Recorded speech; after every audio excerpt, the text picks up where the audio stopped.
నిజామాబాద్ జిల్లా బోధన్ పట్టణంలోని ఎల్లమ్మగుడి చావడి ప్రాంగణంలో నడి ఊరులో పునర్నిర్మించిన హనుమాన్ ఆలయంలో శ్రీ హనుమాన్ సమేత శివ పంచాయతన విగ్రహాలను జగద్గురు శంకరాచార్య శ్రీ హంపి పీఠాధిపతులు శ్రీ విద్యారణ్య భారతి స్వామి వారి కరములచే శనివారం రోజున ఆలయంలో వినాయక, హనుమాన్, అమ్మవారి, శివుని, విష్ణుమూర్తి, సూర్య, నందీశ్వర విగ్రహాల స్థిర ప్రతిష్ట, ఆలయపైన శిఖర ప్రతిష్టను వేదోక్తంగా శాస్త్రయుక్తంగా నిర్వహించడం జరిగింది. ఈ కార్యక్రమం గత 3 రోజులుగా నిర్విరామంగా పూజలు, యజ్ఞ యాగాదులు, పూర్ణాహుతి, భజనలు నిర్వహించారు. ఈ విగ్రహాల ప్రతిష్ట అనంతరం పూలమాలతో అలంకరించిన భక్తులకు దర్శనం కల్పించారు. ఈ కార్యక్రమం అంతా బోధన్ గ్రామ కమిటీ అధ్యక్షులు బాగయ్య యాదవ్, కమిటీ సభ్యుల ఆధ్వర్యంలో 64 కులాల సహకారంతో, ప్రముఖుల సహకారంతో ఘనంగా నిర్వహించడం జరిగింది. అనంతరం భక్తుల సౌకర్యార్థం గత 3 రోజులుగా మహా అన్నప్రసాద వితరణ కార్యక్రమం గ్రామ కమిటీ ఆధ్వర్యంలో దాతల సాయంతో నిర్విరామంగా కొనసాగించడం జరిగింది.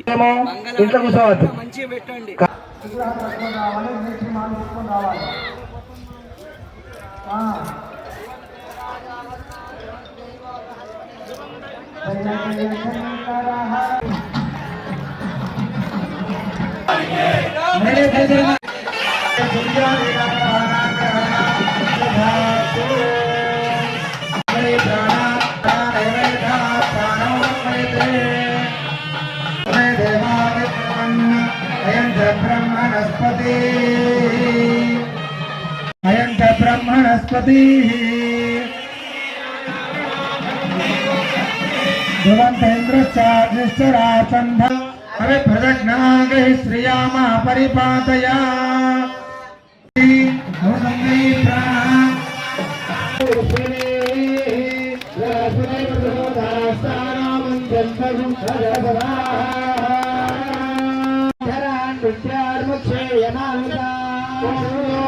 पुष्पं वेद पुष्पवान् प्रजावान् भगवान् भवते नारायणाय विद्महे कन्याकुमारी धीमहि नारायणाय विद्महे वासुदेवाय धीमहि भास्कराय विद्महे महद्युतिकराय धीमहि देवेन्द्रिये प्रतिष्ठति वचनो रसमानशोभनशोभमानः कल्याणः सकले श्रेयः प्राप्तिरस्तु वंशं सकल कामना फलसिद्धिरस्तु सर्वे जनाः सुखिनो అందరూ కూడా చెప్పండి ధర్మస్య అంటే బాబు నా కూడా అయ్యా నీ పేరేంది చేయబట్టి ఆపు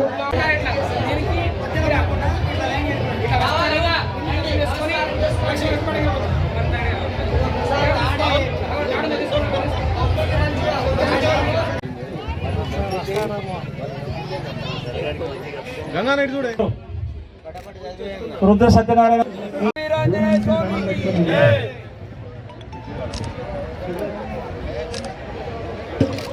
ఎక్కడ అంతటా ఉన్నాడు, హరి ఎక్కడ అంతటా ఉన్నాడు, ఎప్పుడు కూడా తప్పలేదు.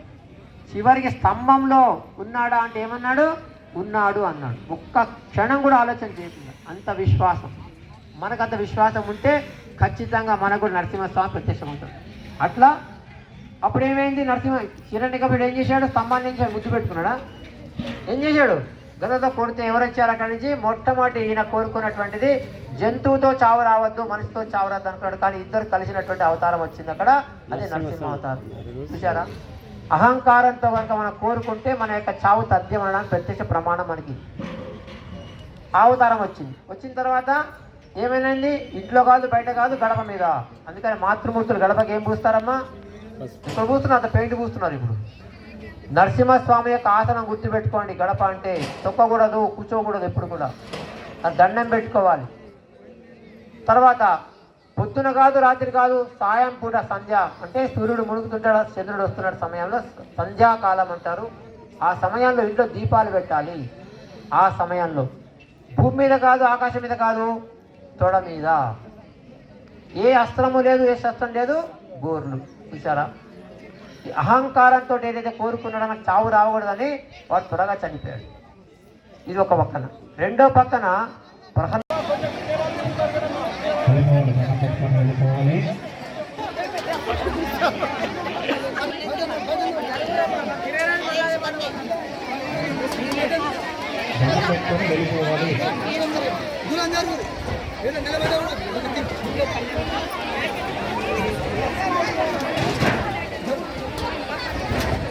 29, 1, 2, 3 రోజులు శ్రీ అభయాంజనేయ స్వామి ప్రతిష్టాపన కోసం బోధన్ ప్రజలు సహకరించినందుకు అందరికీ ధన్యవాదాలు, పేరు పేరున ధన్యవాదాలు తెలియజేస్తున్నాం మా కమిటీ తరపు నుంచి. రైటా. నమస్కారాలు. గత 3 రోజుల నుండి బోధన్ పట్టణంలో శ్రీ అభయాంజనేయ స్వామివారి మందిర ప్రతిష్ట అత్యద్భుతంగా జరుగుతుంది. ఈ ప్రతిష్టకు విచ్చేసినటువంటి శ్రీ శ్రీ జగద్గురు శంకరాచార్య విద్యానంద భారతి గారికి కమిటీ తరఫు నుంచి ప్రత్యేక ధన్యవాదాలు. అదేవిధంగా ఈ ఆలయ నిర్మాణంలో సహకరించిన ప్రతి దాతకు 100 రూపాయల నుండి లక్షల రూపాయలు ఇచ్చిన దాతలందరికీ మా కమిటీ తరఫు నుంచి ధన్యవాదాలు తెలియజేస్తున్నాము. భక్త జనకోటికి కూడా ప్రత్యేకంగా ధన్యవాదాలు మా కమిటీ తరఫు నుంచి తెలియజేస్తున్నాము. ధన్యవాదాలు. సెలవు. మన ఊరి ఆంజనేయ స్వామి ప్రతిష్టాపన దివ్య మహోత్సవాన్ని నిర్వహించుకోవడం జరిగింది. గ్రామ పెద్దలందరూ కూడా ఈ 2 సంవత్సరాల నుంచి స్వామివారి దేవాలయం కోసం ఎంతో తపన యాపన పడి అంతిమంగా స్వామి విగ్రహాన్ని ప్రతిష్ఠించడం జరిగింది. విశేషంగా ఇట్టి కార్యక్రమాన్ని నిర్విఘ్నంగా కొనసాగించడానికి మా యొక్క పరమ గురువులు పరాత్పర గురువులు శంకరాచార్య భగవత్పాదులు శంకరాచార్యులు హంపి పీఠాధిపతీశ్వరులు ఈ కార్యక్రమాన్ని మేము నిర్వహిస్తున్నామని చెప్పి ఆయనకు విన్నవించగా, మరి ఎన్నో దేవాలయాలు ప్రతిష్టలు జరుగుతున్నాయి. ఈ దేవాలయము అన్ని కులాలకు సంబంధించినటువంటి దేవాలయం కాబట్టి దీన్ని పటిష్టంగా మంచిగా ఉండేటట్టు నిర్మాణం చేయమని ఆదేశించినారు.